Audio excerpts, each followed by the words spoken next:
the rehabilitation help that we have. We are offering, like, for example, methadone clinics, for example. I guess it's not as effective as we want it to be. That's why we see people going back into these cycles back and back again. Because as a country, like, still a bit slow to kind of like, how long are we going to say, like, let's talk about marijuana? Like, it's been going on since 2018. Like, they need to take the next step or at least put education out there. Neither is happening. This film was a way to, like, lift those voices and like tell those families who were also affected, like, we see you, we recognize you, even though the government is probably going to say, like, like, this is collateral damage, this is what happens. But for us, how do you move on without addressing the mistakes you cause for these people? Hi everyone, I'm Apshi. I'm Joey. I'm Hidayah. And welcome to the Woke Up Show. Alright, firstly, thank you guys so much for being here today. I am a big fan of your documentary. I recently watched it and I was quite moved by it. I also have followed the story of Dr. G a little bit over the past few years. It was quite, I think, polarizing for a lot of people and also, like, got us to think, a little bit deeper about this idea of, drugs and how people use it and the criminalization of it and all of that. So before we get into this conversation, can you tell us a little bit about your documentary, Ayahku, Dr. G? Go for that. But yeah, so Ayahku, Dr. G is a story about a daughter who's trying to stop the prosecution of her father, who is this 58-year-old army veteran who is now imprisoned, waiting for his court proceedings to proceed. And he was arrested allegedly for using cannabis as a medicine to treat his chronic illnesses. So it's really like a, it was... And he was up for death penalty because it was more than 200 grams, right? Yes, correct. Yeah. So basically, he was charged under 39B, which means that, like, if you're carrying more than 200 grams of, like, cannabis or any other drugs, you'll be charged immediately with an automatic mandatory death penalty. Oh, it is a mandatory death penalty. Back in 2018. Now, there's been recent development from the justice system where they, came up with the letter saying that they will abolish death penalty, the mandatory death penalty, and proceed with more restorative justice. Yes. But yeah, I mean, we haven't heard much from the updates so far. So, but right now, as we speak, like, Dr. G is still awaiting trial. Awaiting trial in prison. Okay. And so, like, under this law, there's no differentiating the different drugs. Everything is just drugs. Yeah.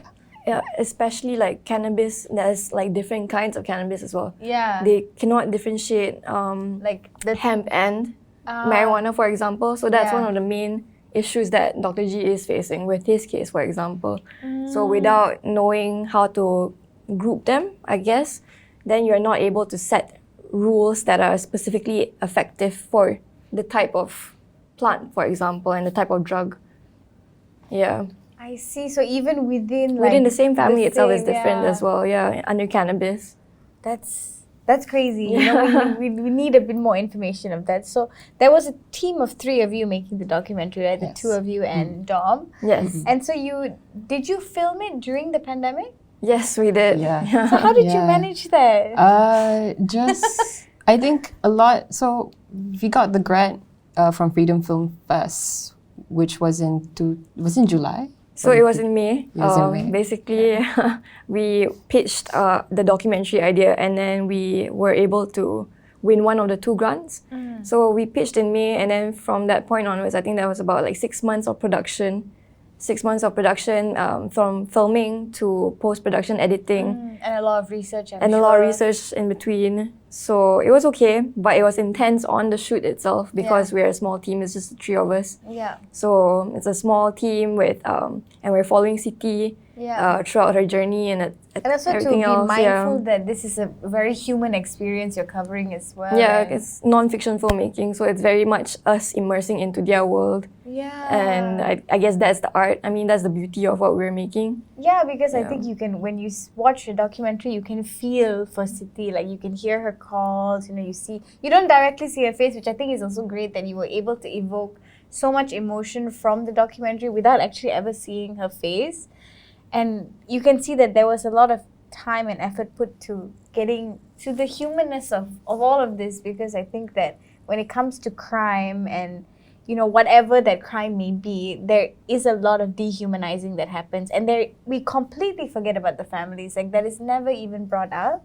Yeah. So how did you kind of balance that for yourselves, like emotionally dealing with this, like, and a pandemic, and you guys also had full-time jobs, right? Yeah.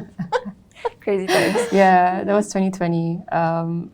Yeah, I think like how we balanced it out emotionally was just like we weren't great at handling it at first, because like it was a very personal topic for most of us also in the team, in the sense that, you know, most of us here probably also have like seen family members or friends being prosecuted for using substances, whether, you know, using it to treat themselves like recreationally or so, and, you know, you've seen the harsh punishment. Yeah. So seeing another person going through that was also kind of like it. Yeah, I mean, as Joey said, we were like really immersed in it as well. We were immersed in it as well, those feelings. But you know, we realized, okay, we can't help to feel the way we do, so let's just use that as a compass for our story. And to us, it's just that, you know, we wanted to keep that humanity, and you know, like as a filmmaker, you want to kind of draw out that sense of empathy from your team as well. Yeah. And how we tell a better story, and because, you know, stories about, you know, people who get caught for using substances are usually like, they completely diminish the fact that these are humans, you know? Yeah. And there's also often like, I mean, maybe not specifically with Dr. G's case, but with a lot of other crime, there are systems in place that kind of push people to committing crimes, and this isn't a, like, sort of like the way that the criminal justice system works almost everywhere in the world, like it's fighting symptoms, it's not fighting the problem. And like there is like needs to be so much more institutionalized change to, like, you know, maybe if we did have better access to education and we did have more opportunities for young people to not get caught in, you know, those cycles of violence and crime, that things could change. But we always just see symptoms being addressed and really never the actual issue. Yeah, it's that, like, I guess like the whole thing of like cannabis also, like everyone says it's a substance. I mean, caffeine's a drug, and we're addicted to it. Alcohol, that's legal, you know. And alcohol is also like so dangerous. Yeah, like, and somehow we've been able to mediate that, like in society, that people are not dying from drinking every day. Yeah. So, but some people are in terms of long term. So course. It's not really the issue with the substance. It's more of the issue with mental health. Yeah. Also, so like, I guess if you were also to address the actual problem, which is mental health, then actually the problem can be. Yeah. So how did the process of making Ayahku, Dr. G, change you guys as like personally? Like, I know that Hidayah, there were some parallels for you with experiences you had in your own life. So how did it affect you guys? Like, just that whole process, I guess not even specifically with the theme of the movie, but also just in making a documentary like this? Yeah. I'll start first because hers will be more touching. But for me, like, you were asking how you can see Siti in her true state. We actually spent a good first 2 months of the whole process just spending time with her, and we often had arguments with that. There was one time there's one argument that was quite poignant to me because it made me learn something, in the sense that we followed her to Kuala Pilah one day. That's where she lives. So it's about 2 hours, an hour and a half away, and I insisted that we should film, you know, whatever that's going on, you know, and just have the camera there. And that was probably like the second or third time that we're meeting her. And then Hidayah was saying like, yeah, probably not, you know, we're probably not filming anything today. But then as a, you know, because she's the director and I'm the producer, we see things somehow a bit differently sometimes. And so always that works together. You need people to see things differently. Yeah, definitely. So it was a balance. But for me, it was like time is money. And to her, it's like time is important to also get to know the person. Yeah. Because you're getting them to warm up. They're showing your vulnerabilities and everything. So we had a fight about that. But then now looking back at it, it is true. Like that's the art of documentary, I guess. You have to win the trust of your subjects as well. And you have to build that bond, or else it's not gonna be authentic in that sense. Then it will be fictional in that sense. So we became close to her. We're really close to Siti. I mean, she stayed over at Hidayah's house a few times when she comes by for court in Shah Alam. So yeah, we're like family in a way as well. And yeah, Dayah's experience, I don't know, hers was from my outside perspective, I felt like there's a lot of stress on her because of what she has went through. But she can tell more about that, I guess. Yeah, I mean, it's the reason for that was that we really wanted to show. I mean, like when you said that the humanity showed through, I think that is like an achievement for us because like we were really trying to make sure everything was ethical. Yeah. And like I think me coming into a documentary filmmaking for the first time as well, that was like my first ever film as a kid. I mean, not as a kid. In that, I mean, I am a kid. I mean, we all still feel like kids. Yeah, but so like, the whole experience was like relatively new to me. Yeah. So, and that being the first and also being like a really intense personal story as well, I had a lot of things to consider and kind of juggle at the same time in terms of like my learning curve. Yeah. Yeah. So, I mean, for me, what it taught me was that like, this is the kind of films I want to keep making in the sense where the relationship with the subject is emphasized first. And I think that's really important right now, especially because there's a lot of terrible things going on in the world. Yeah. And a lot of emotions are being felt. Like, how do you, attend to the context of an environment of this individual? There's a lot of things we've taken about this person, right? Like how they live, what are they dealing with on a daily basis. So us as like content makers or as filmmakers, we really need to listen to what's not being said and, like how do we also weave that into the story? Because sometimes, I mean, this is me going on like a film tangent, but please do. Go on all the tangents. Yeah, I mean, like it's better than, I mean, some of the best films where you feel the most is when the characters don't really say anything, right? Yeah. Yeah, you just point the camera at them and show what environment they're living in and what are the battles they have to overcome on a daily basis. Yeah. It connects it makes the audience who's watching the film also more connected to the issues that's happening. And that's what it is really. I mean, we think we're separated from the issues that's happening to like migrants, people struggling with health disorders, whatnot, right? But actually, we're all connected in a way, in a sense that it can happen to us. Yeah, of course. I think at any point, like, it's easy to feel like these things have nothing to do with us. Yeah. But that could be your friend. You could meet someone and then you were affected by it. Or it could happen to you. You never know. Like, life is long and it's weird. You never know what's gonna happen. Yeah. So when you were, for you specifically, Hidayah, like, drawing parallels from your own life, was it difficult to sort of watch Siti's journey? Yeah, it was difficult in the sense that because my mom went through that as well when my dad was charged with 39B. But I think the same thing. The same charge as Dr. G. Yeah, and like I wasn't there for my mom, but the stories she told me about, like, I mean, back then, she didn't have ways, so she would like have to actually kind of just find her way to Sungai Buloh, the prison, to visit him. And each time, like, she would just like be a wreck because like dealing with the bureaucracy in prison also is another thing. And like, I'm sure just to even see your dad in that situation would be so tough. Yeah, that was really tough. But he managed to get out. So okay. I was going to ask you if I could ask you that, but I'm so glad to hear that. Yeah, he did get out, and and we were reunited for a bit until he passed away in like 2015. But even then, that memory of him being in prison. How long was he in prison for?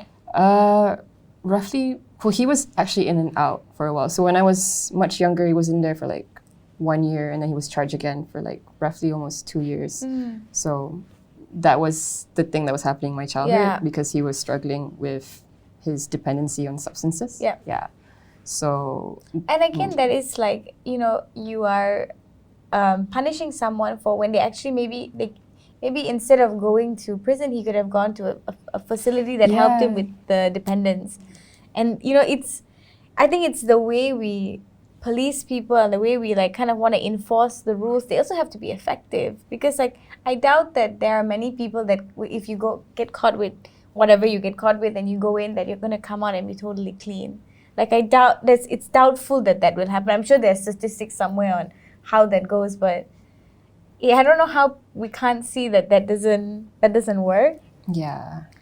So, what was it like exploring this idea of like, because I've heard you guys speak on Dr. G and like how he's such a, such a character and this like, resilient person who was, in the army and, really trying to save himself from all the illnesses that he have and be like self-sufficient in that way. So we always in society and in media, this perception of drug users is very negative. And I think that when it comes down to it, there are so many drug users in the world and they come in all sorts of different shapes and sizes. So what was it like exploring that notion that, oh, this drug user is a family man who was curing his illness? So what was it like to? So what was it like to kind of explore that idea of like the different ways that drug users come, and did it change your own perception of it? Yeah.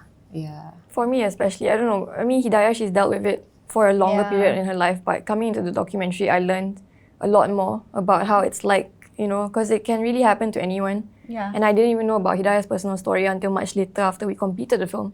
Oh wow. So the parallels came after as well. And then I feel like it was quite uncanny. But learning how it really, seeing it firsthand, how it affects people, then Yeah. it really, it does something to you. Yeah. And then from that point onwards, I feel like you cannot choose to be oblivious to it. Like once you know something, I think you're pushed to learn and further your knowledge about something even more, Yeah. especially if it means something to you. Yeah. So seeing how it affects, I guess, her as well, affects me.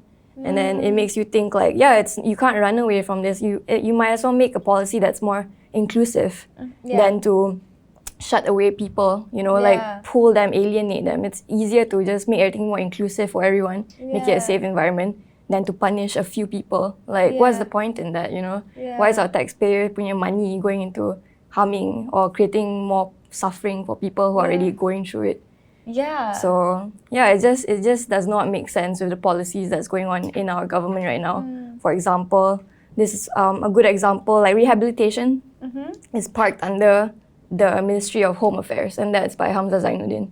But it should be parked under healthcare instead of the Ministry of Health, because it is a health problem, like Hidayah has mentioned. Yeah. So if you are able to cure people at the root of the cause, perhaps mental issues, health issues, welfare, and then perhaps they don't have to resort to harming themselves in such ways, because it's also a form of escapism for a lot of people, because they And couldn't. also just education. And Just education a as lot well. of education, because I think that people just don't know.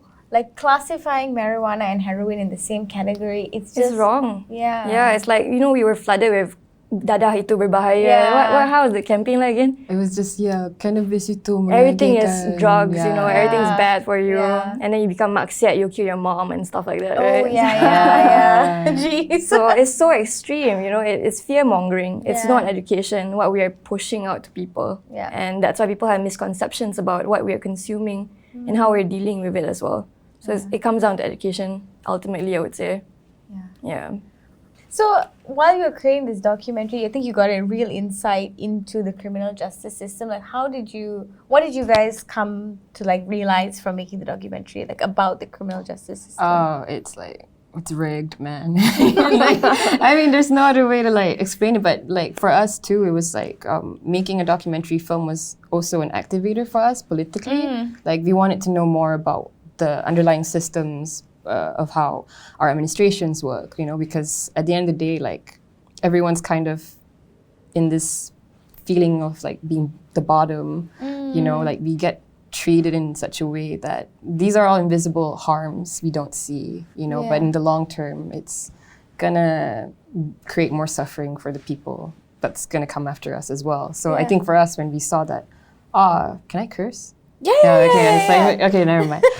Curse, this problem has been going on, for so many years, and to also again be personally involved in the sense where I see my own father going through this, then making a film felt like a nice little tribute to him, that whatever perceptions you face when you were going through that difficult moment of he was dependent on substances, he was put in prison, he was separated from his family, everything that Dr. G is going through now, I bet he felt really just the lowest of the low, but he didn't deserve to feel that way. A lot of people who were in his place also didn't deserve to feel that way. So this film was a way to lift those voices and like tell those families who are also affected, like, you know, we see you, we recognize you, even though the government is probably going to say, like, you know, like, this is collateral damage, this is what happens. But for us, how do you move on without addressing the mistakes you've caused for these people, you know? Yeah. So I think that's, I mean, you asked how it's kind of changed as we've become more kind of like politically active. Yeah. It's inspired us to also have like more conversations with our peers as well. Sometimes it kind of takes like in a different direction, but like at the end of the day, as long as you're talking about it, you know, nobody's forgetting these names. These people who are going through it.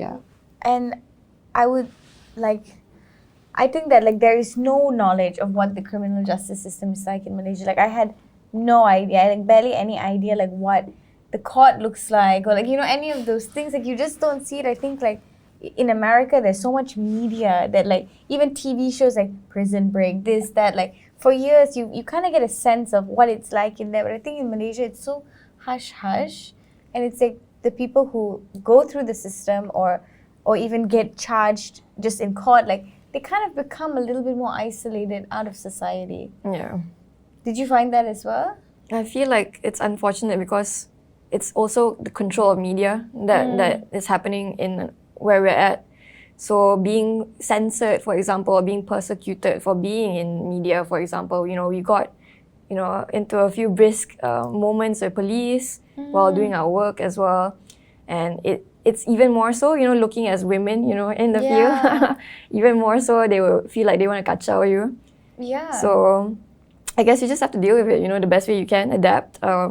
And also that's resilience in what we do, I guess. You know, the more obstacles we can go through, the more resilient we can show to other people who want to take on this path and, you know, share more stories as well. It shouldn't be something we should be afraid of. That's exactly what I was going to ask. Were you guys afraid when you decided to make this?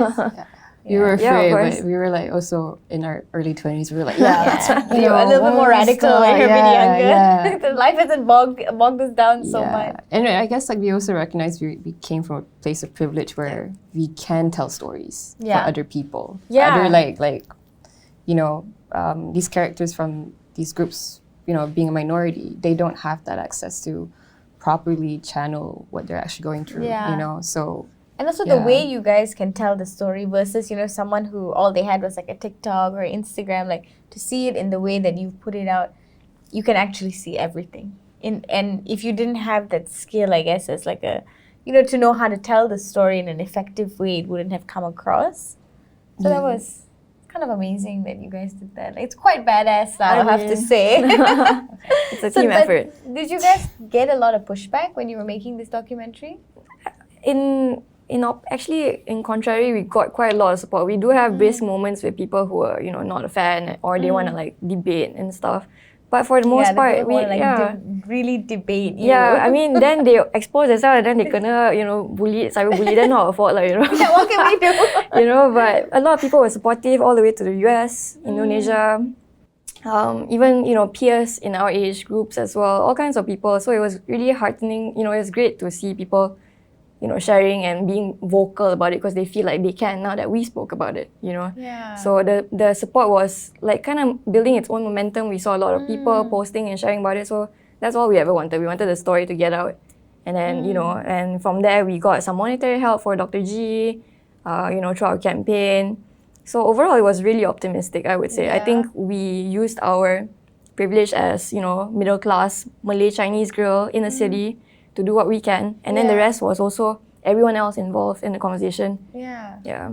Like you having us on here, you know, it's something that helps. Honestly, I mean that's how the story gets out. And I think it's worth talking about because I think that's what we always talk about, like on the Woke Up show. Is like we want to like just start the conversation, just open this narrative that like maybe you were just afraid to talk about it. Then you don't have to say that, hey, this is my idea. It's like, hey, I saw this video, I saw this.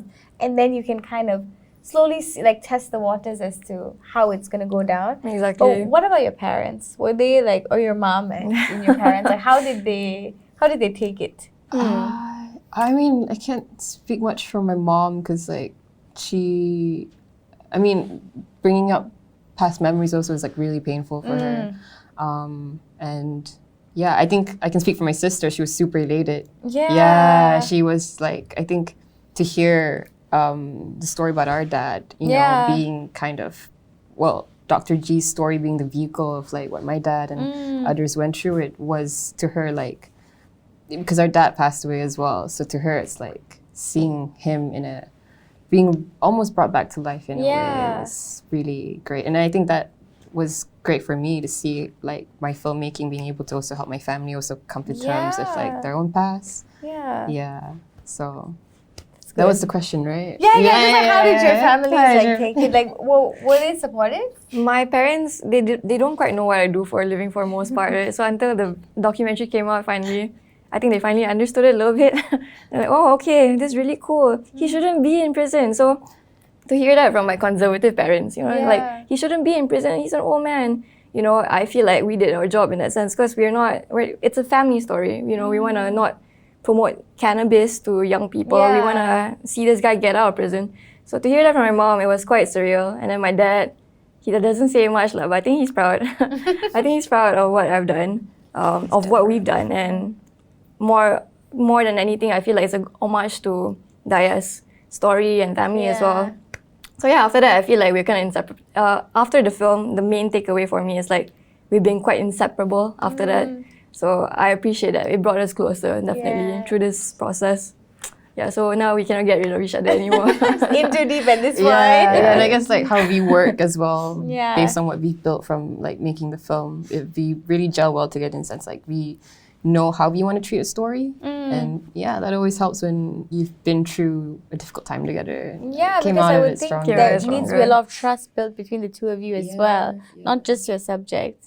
That's true. Yeah, definitely helps to have a partner in this process. Yeah. So, you know, now there's so much talks of legalization, and we kind of spoke about this before the camera was rolling.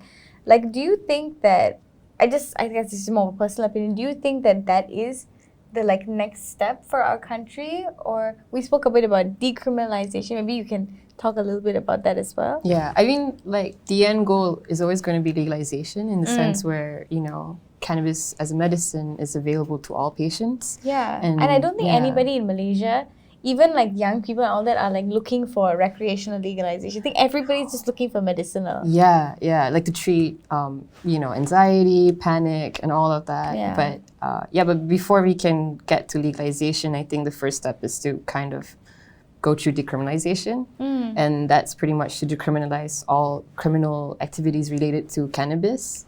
Because there's still people in Sungai Buloh prison, in Malaysian prisons, like overcrowded because they've been charged with 39B carrying cannabis. And most of these guys are actually probably patients as well. And, you know, when they're pushed into in a situation, the prison where it's overcrowding and it's not exactly the most healthiest place on earth, you know, so those conditions can actually worsen what they already have. Yeah, so, you know, with decriminalization, you can get these individuals out of prison and actually get them to receive the treatment they actually need, you know, instead of making it worse, which is what's happening right now. Yeah. Because I guess that's what we spoke about earlier, like with America, that they did, I don't know if they decriminalized and then they legalized. I do believe that was their process, but whether it was effectively executed, I don't know. Because it still seems like a lot going on. There's a lot. In America, there's so much going on. When you drive in California and in Los Angeles, like there are billboards that for like, you know, the marijuana shops, but there are still people in prison for marijuana. So I think that like, I guess in that process in Malaysia, we kind of hopefully can do better and like ensure that the people who are in prison, especially those like Dr. G, like maybe even they could have reparations for what they've gone through and like give them the opportunities to open up the businesses. If so happen, we do so. Yeah, definitely. I feel like, I mean, in America, because it's based on each state and what their policies are like, but for Malaysia at least, it's a blanket situation right now. Yeah. So we have a moratorium. That's why he's kind of still in prison, but he's not even convicted yet. He spent coming to 5 years really in prison, not convicted, just waiting it out there. So it's also the health and also the law system. Strain that would put the mental strain on just him. Waiting. Exactly. Yeah. And he's not young, he's 64, and he's still sleeping on a cold floor in prison with back issues, you know. So it's just, I don't know, it just doesn't make sense to not decriminalize before you legalize, because there are people's lives hanging, literally. And we see that with, like, for example, our collaboration with the Last Prisoner Project in the US. We see a lot of people being incarcerated for 10, 20 years, even longer than Dr. G. But at the same time, like you said, in California, people are selling it like candy, you know. Yeah. So it shouldn't be like that. It's an unfair situation, I would say. Yeah, because I mean, for the families who are watching, you know, these like trendy like cannabis shops, and their family member is still suffering, I cannot imagine the strain. And so, from what you've seen and what you've experienced, like the toll of incarceration is heavily also bared by the family, right? And I mean, in exploring that, like how do you think we can kind of, what could be done to help the families, do you think? I think like maybe a group or I think within themselves there's a lack of community as well, because the shame of having an incarcerated family member is too painful to even address, right? Yeah. So I think maybe emotional support is a great step ahead, because that's what they do in the US as well. They provide art therapy for children with parents who are incarcerated. Oh, wow. Yeah, and you can get a lot of stories from these kids who are, making these art, and it tells the pictures of, like kids just going through grievance and loss of a family member as well, because you don't know when you're going to see them. And because you can't understand as a child. Yeah, exactly. Yeah. How do you process all these big words like 39B, right? Yeah. Like that's what my dad is in for. Yeah. Or like you're just a kid and that's your father, that's your mother, and they did something wrong, okay, but you're not an adult to be able to be like, okay, this is against the law. Like all of those things, like you still haven't even learned yet. You're still just a child. Yeah. I mean, like when I was 8, I don't know what lembagaan means, right? So I mean, all of that and providing like emotional support for these families is a great step ahead. Just in terms of like making sure that they embrace what's going on. Yeah. Because and also sometimes, just to remove the stigma. Yes, of talking about it, it's nothing to be shameful about because it's out of your control. It's not something you did. Exactly. You know? Yeah, it's what I mean. So it's the law right now doesn't just punish the family member; it punishes everyone around them as well, and that's something we don't see because we don't really put those stories out as much, right? Yeah. I'm like just talking to you. I'm thinking like even in schools, I wish somebody would have talked to us about like, hey, look, there are some people, they have family members in prison, and this is why people go to prison.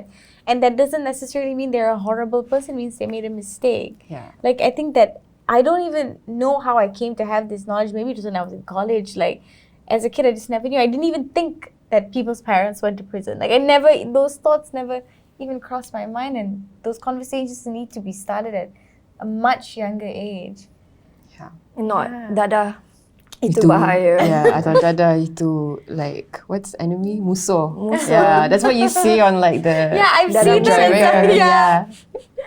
But I also often have these conversations with my parents because I'm like, my sister lives in California. Like we have like a little bit. We used to live in Vancouver, so very like liberal parts of the world, and we talk about like legalization, all that. My mom will always say that, and even my dad, that when it comes to drugs in Malaysia, there was just this point in the 80s and the 90s where it was so bad that they were just kept, like, this narrative was, like, pushed down their throat for people in our parents' generation, like 50, 60, that, like, drugs are bad. Like, so many people had died, so much had happened. My dad is like, I lost so many friends to the use of crack and meth, and that they're like, now that we're here, everything has been put together under the blanket of drugs, that from that experience, that I think that's why we are, as a country, like still a bit slow to kind of like, how long are we going to say like, let's talk about marijuana? Like it's been going on since 2018. Like they need to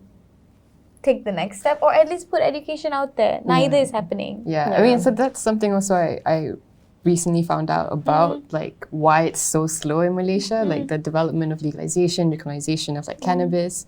It's because like there's not much research done locally. I mean, there's so much like international research, right? But that's not enough validation for our government to like set up a regulatory framework. Okay. Yeah, and this morning I was like just going through cannabis news just to like refresh my memory. And there was this article I read in Code Blue where apparently up till 2018, governments didn't approve research requests about cannabis from like public universities for the longest time because they were only available for like Penjabat Awam. But like the thing about like academics in our universities, they're considered Penjabat Awam. So it's like a different thing. But basically at the end of it was like how the people who need to be doing research about cannabis, the ones who need to be contributing information to how a framework can be set up, were denied access to actually even do research about it.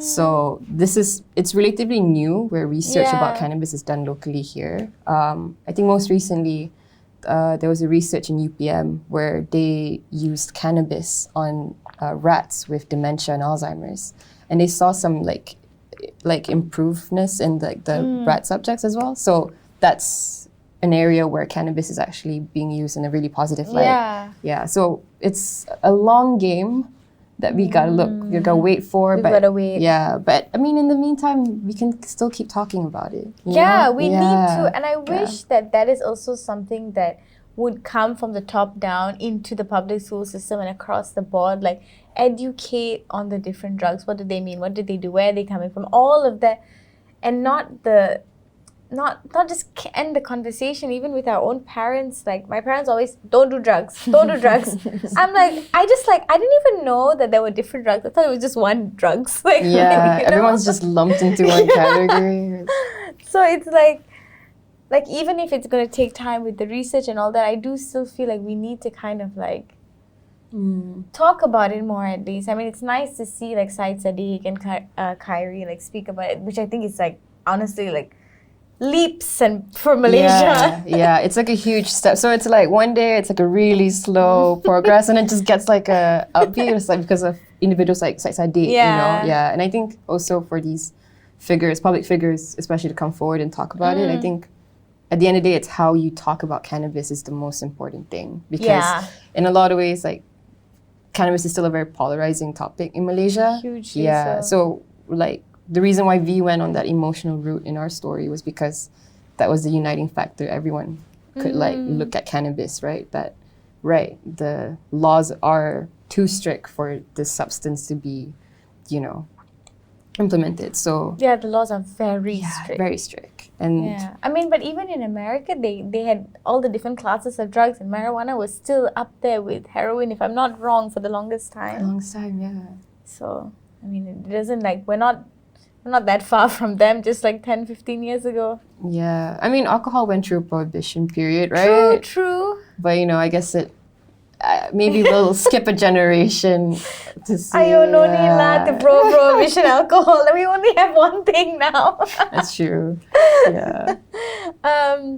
But I want to shift the conversation a little bit more about filmmaking. So you guys received a grant from the Freedom Film Fest, right? Yeah. So how do you feel like these sort of grants, like giving opportunities to young filmmakers, like impact the film industry, especially within a country like Malaysia? Well, I mean, the founders of Freedom Film Fest they consist of two women as well, Brenda and Anahar. So where are they from? They are local. They're filmmakers and they're female as well. Oh, nice. So they're the ones who, I guess, ultimately chose us and our subject to receive the grant. It definitely helps. I think without them pushing for more female filmmakers and also more minority-related stories, we wouldn't have had this chance to showcase. But Freedom Film Fest themselves have gone through a lot of red tape, a lot of persecution as well. Their office gets visited by the police all the time. Oh, really? So whatever we do, it's a risk. But with the support of our community in documentary filmmaking, activism as well, I think we are a bit braver to share these stories because you can't do it on your own. I mean, it's like you fighting against the whole system, right? Yeah. So we have a small network, and I mean, it really helps that Freedom Film Fest, despite them being not as big of a presence, they are the only place that has they're the only ones who organize a documentary festival here in Malaysia locally, and they've been doing it for like the past 20 plus years. So yeah, I think whatever we're seeing, it's all thanks to the people who have also supported us in the way. And it's not just monetary, you know, it's also moral support and also advice. Yeah. Also feedback on our cuts as well. Yeah. So they've been Yeah, through because it. when you're working on something, you're very insular, you're in it. Like you need an outside person to come and look and say, Yeah. We went through a few months of just like being back and forth with them, like, you know, from the title of the film to how we're portraying Siti, and it's just a lot of like negotiations with people. But yeah, they were good people who were there to guide us. You know, we also had a film mentor called Lau Kek Kwat. Yeah, shout out to Lau Kek Kwat. Yeah, he he's helped a with the local editing. documentary filmmaker. So we had the support and support from our community, and I think that's what made it work lah. Yeah, and they also understood where we were coming from. Yeah. Because I think like in another place, how we wanted to tell the story would have been like just, that doesn't work. Tell me more about Dr. Ganja. You know? Yeah. And that would already beat the purpose. Yeah, so, and you didn't even call it Dr. Ganja, you called it Dr. G, which I like that. Yeah, and to put the father word behind it also was also like another reason to remind people that, you know, this guy, at the end of the day, he's someone's dad. He's a person. Yeah. Wow. And I mean, I'm so glad that there are places like Freedom Film Fest in Malaysia to provide these opportunities. We need more stuff like this coming out. Like because I think you guys are doing something where we always try to do that here on the Woke Up. Just like, we're going to present the facts. We're not going to like tell you like I didn't even see much opinion, you know, kind of presented. Like you did tell Siti's story, but it was like, this is what's happening to Dr. G. These are the facts. We're laying it out. We'll let them speak for themselves. Yeah. And in Malaysia specifically, we have to be so cautious in the way we talk about things that I always say, like, we will avoid politics unless we're saying pure facts. And then if the facts, you know, you take them and you run with them, we're not trying to push any opinion, but it's clear when you lay it out in that way. Yeah, I think facts are cold too. I think experiences are also facts as well. And how do you put that, you know, emotions and trauma and like also account them for the fact that these are also facts. These are damages, you know? Yeah, the experience is the fact. Yeah. So did you guys both always kind of have it inside you that you wanted to tell stories and be a filmmaker? I don't know. We met at BFM in the video department. I was an intern. She was a full-time staff. So I mean, I've always liked. I always think that I always thought that the truth is stranger than fiction. Oftentimes, I think that's what drew me into documentary filmmaking. I was the only like one of two maybe in my class in film school, and they were like, people mostly hated documentary as an assignment to do because they're like, oh, it's so drag, like it's so boring. But I personally like it because like you get to interact with the people, you get to be their friend, you get to be in their world, you know, instead of creating something from scratch. Yeah. So, and I've met so many, you know, friends and people from this experience. So that's what drew me in. I like to connect with the people and their stories because it becomes part of, you know, what I know. And my life has forever changed after knowing that story. But I don't know, what about you, Hidayah? I mean, I've always liked stories as a kid. You know, those are things that we grew up with. And like, I've always had like this little ambition where I would write and like, but then, you know, writing in this age doesn't really do much. So you go into like the line of content making, and then like, that's how I met Joe. We were making content together at BFM, and even the stories we were telling at BFM was also, you know, it was with a lot of heart and with a lot of, not caution, I guess thoughtfulness of how you want to put it out. So all of that experience and training at BFM, we kind of carried it into what we do now as filmmakers. You know, like how do we tell not just a good story, but a story that can activate other people as well to, you know, follow and hold our hand in this movement. Well, I'm not starting a revolution soon, maybe, in this journey, So, Joe, you were the one who came to Hidayah with the story, right? Yeah. How did you find out about Siti and Dr. G, and what sort of inspired you to take it on? I came across the story in the news around 2017. I think that was when he was first initially persecuted. Yeah, so, I think that's when I read about it too. Yeah. I first moved back to Malaysia that year, and I remember thinking, you saw it, yes, right? Of course, this is what happens here. Exactly. So it was blasted all over the news. You know, his face was not even mosaiced. You know, you see it full frontal. You know, which is so different from when VIPs get caught, for example. And then after a year, it's not even draw that comparison because it's a different world. It's a different world. It's a different Malaysia which they exist in. Exactly, it's very classist, you know. So for someone like Dr. G, you know, perhaps he doesn't earn as much, you know, his dignity is just trampled over. You see his face, his identity exposed for a crime he's not even convicted yet of. Then after a year, it just went cold. I don't hear any follow-up news. So I tried to contact all the journalists who reported about it. But was this just from curiosity? This is from curiosity because, like, I don't know, something about the story perhaps drew me. But I mean, we're kind of spiritual, I guess. So I feel like perhaps it was fate, you know, maybe. But I just kept looking for more, you know, stories that followed up with it, and there was nothing. So in the end, in 2020, I guess the opportunity to apply for the grant came about. So I was like, I need a team. I was like, why don't I, you know, get two of my closest friends who are also filmmakers who I envision could work well together as a team. And then we initiated contact. I initiated contact perhaps a few months before the grant came about. So I came across a crowdfunding page set up by Siti's ex-lawyer to crowdfund for her father's fees when it comes to like you know, lawyers and everything else. And that's when I got in touch with her on Facebook. It took like maybe 2 months to initiate contact with her. And at that time, she was still very skeptical. So that's why it's important for us to build that connection with our subjects, or else we'll never get beyond that barrier. And then we visited her for the first time, Hidayah and I, in Kuala Pilah after we got a grant. Right after we got a grant, maybe a week after that, we drove up to Kuala Pilah. We saw her, and the subsequent visits just become more and more intimate, I guess. It becomes more like friends and family. She would invite us to like eat together, and she would come here and she would crash at Hidayah's place when she's visiting Dr. G at court or prison. So yeah, it was quite crazy, that whole experience. I think it's pretty amazing that you saw this story in the news and you didn't just kind of like become passive to it. You like actively like sought out more information, and then it's come to now this documentary. Perhaps it's just his presence, you know. I always mention this. It's just in his photos, when you look at it, he was smiling. You know, he knows he's not in the wrong. You know, he's confident in himself.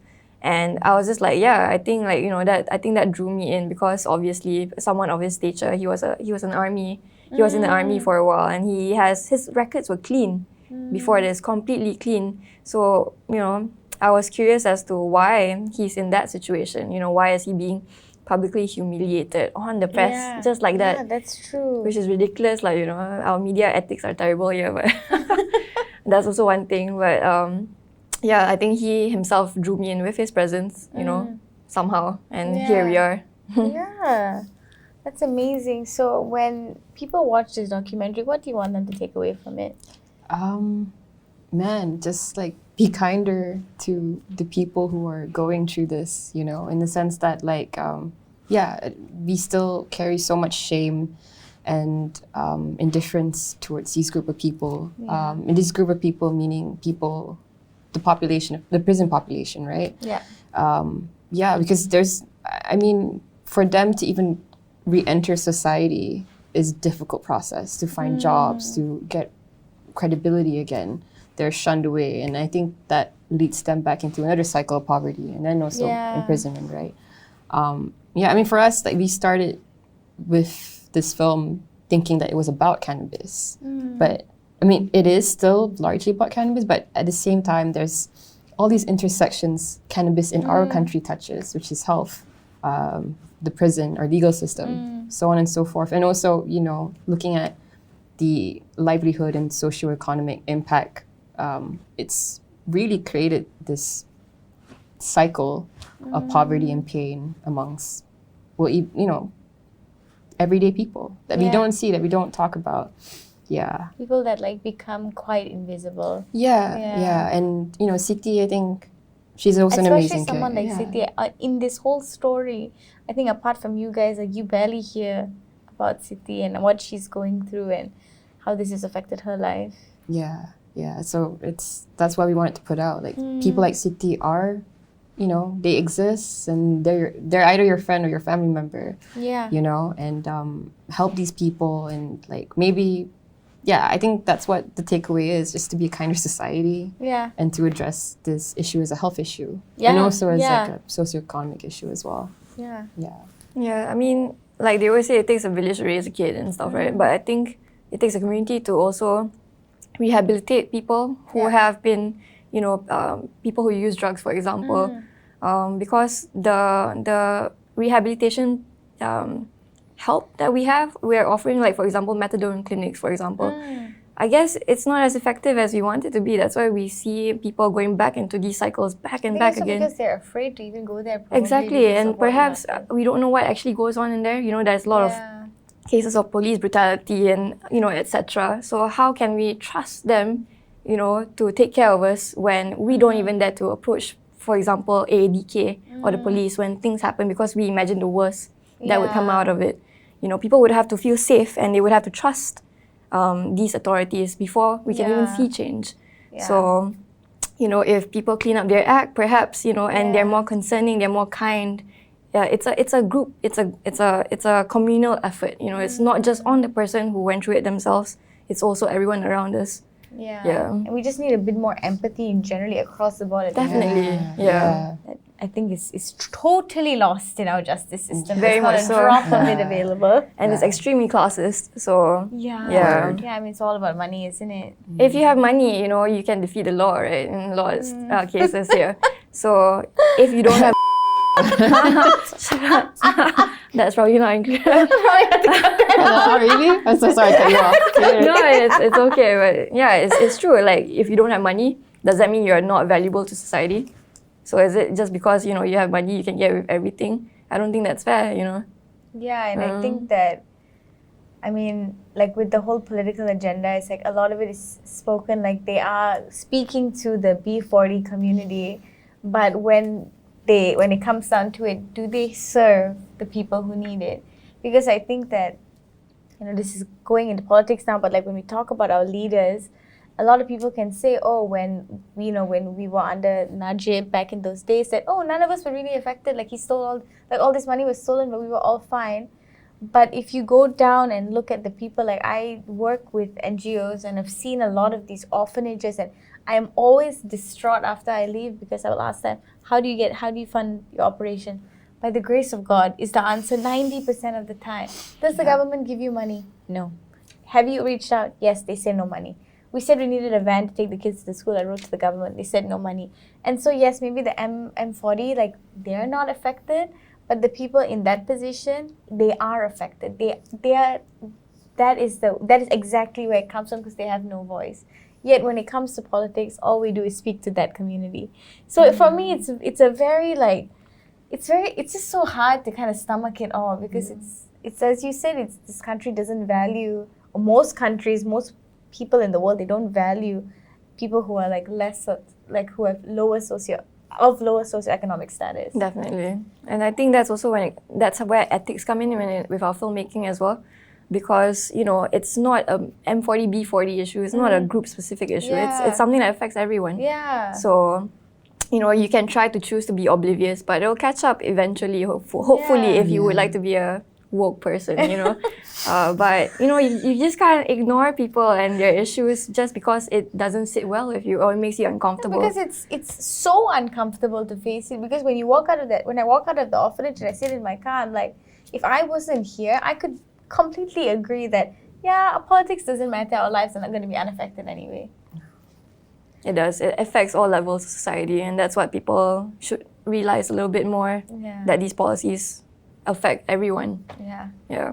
So when it comes to the Malaysian film industry, right, with censorship and all of that, how do you guys feel about it? Like, do you think it's growing? Do you think it's getting better? Do you think it's getting worse? Like, what do you think of it? Oh, it's just bad, man. Like in a sense, like filmmakers are stopped from actually expressing themselves fully, and the risk of that is that it kind of disencourages them from actually making films. And I think for us as well, when we were making Ayahku, Dr. G, we had to self-censor ourselves, and that demotivated us from then what's the point of telling the story at all if it's going to be restricted this way, right? But I think we hope the censorship laws can change soon. Yeah. Because I think that's the one thing that demotivates a lot of But you guys filmmakers. also, Yeah. oh no, you made it 2010. I was going to say in 2018 we had freedom of the press a little bit. I don't know if that goes into movies, but somewhat No. better. It's just like a little bit, maybe. Lip service. Lip service. Yeah. I mean, we deal with some projects that are also like government associated and stuff like that. We obviously do not want to be biased. We want to respect all parties involved as well. But when you censor us, we are not able to do our job properly. We are also fearful for our livelihoods as well. Yeah. So there's always that fear that you're going to get called in for questioning. exactly, and why should we be bearing the brunt of this, in this decision made by the government just because they can't make up their mind as to what they want to censor, what they don't want to. It could be done on a whim as well. So for example, like films like Spilled Gravy, for example, it took how many years? 11 years. 11 years Yeah. to be released, and it's such an amazing film, but because of political and legal red tapes that surround what we do, sometimes it's just so hard to make a film that we want to put out. So in the end, we get like horror films. Yeah, because it does Horror comedy films all the time. Yeah, and it also really deforms the art as well. And it's like, I think the censorship also has an effect on how our society also consumes media. Yes. Yep. In the sense that they only cater to a certain channel of sorts, and for them, I guess some people also do get offended as well, but they're not told that No, but like, so what if you get offended?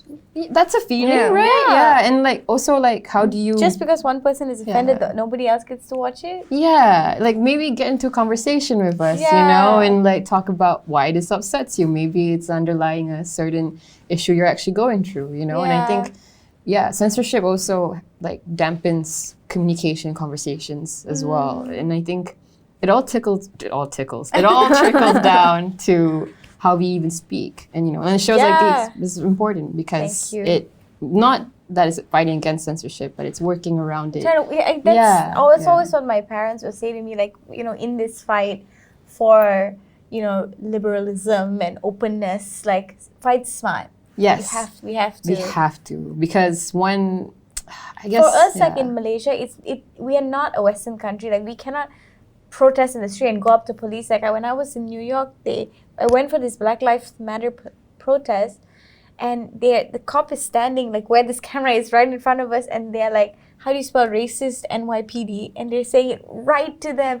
And I was standing there, I was like, I would be dead. Like, I would be not here. Like, this would not happen in my country. Like, and I was like, that's not our reality. But we can do so in our own ways. Yeah. And then I think like for that to happen was like, I mean, that whole movement was that the protesters were the last resort. Yeah. Yeah, there was no other way to talk to the authorities. Yeah. So for them, they had to take it out on the streets, right? And they were so brave. Yeah, and well, I don't know why I'm saying this, but I mean, I'm just like, if that persists in our country, that's what will also happen. Yeah. When you suppress a voice, there will be a last resort for the people to find a way to channel their frustrations to authorities. Yeah, and I think there should be an outlet for that. We need a government that works with us and for the people. Exactly. Not just us like being affected with no say. Word. Okay, so my last question is, what's in the pipeline for you guys? Any more documentaries? Any more films? What are we going to see something? Any more exciting things? Well, I mean, for this whole year, I've just been taking a break from nonfiction for a bit. Been working on some fiction stuff, but nice. Yeah. So I mean, that's for making money. But what sort of fiction stuff? Just series for View and Astro. Oh, nice. I don't know. Actually, no, I can't say it because they're not out yet. Okay, we'll cut that out. Yeah, but You've been editing. I've been editing. I've been in my room just typing away, edit, and but. Currently we're still 3 years strong into developing Ayahku Dr. G. We hope to take the story even further by looking at how many other people are there actually like Siti. We're hoping to collect these stories and not exactly use it as a testament towards like the death penalty in Malaysia, but we want to tell the story of these memories of how death penalty can still linger in our memories. So that's in our pipeline. What about you? I mean, I'm still freelancing, so I'm working on another documentary film right now that is being funded by FINAS. Oh, wow. Wow. Great. I know. Great job. I'm so excited for it. But yeah, like I said, censorship as well, it still prevails, and hopefully FINAS would also recognize that us as filmmakers, we shouldn't treat our audience as though they're stupid. We shouldn't dumb it down for them. Yeah. More often than not, I think our audience here in Malaysia, they're quite intelligent, and they can take a lot more. So we should have that give the audience some credit. Yeah, give the audience some credit that they can, process hard, difficult topics. And they can decipher what they can they decide want for from themselves. it. Yeah. They will have, their own, they have the power to believe in what they want to believe. So I feel like the government should, give us, have faith in us as filmmakers, artists, or anyone who is working in media to convey what we see and what we perceive. And hopefully then we can make more art as well. That's more authentic as well. Right. Yeah. Well, thank you guys so much. What Thank you, a Akshi. wonderful conversation. For those watching, please, you know the drill. Like, share, comment, subscribe. Please subscribe to our YouTube channel. And stay safe and stay woke. Bye. Bye.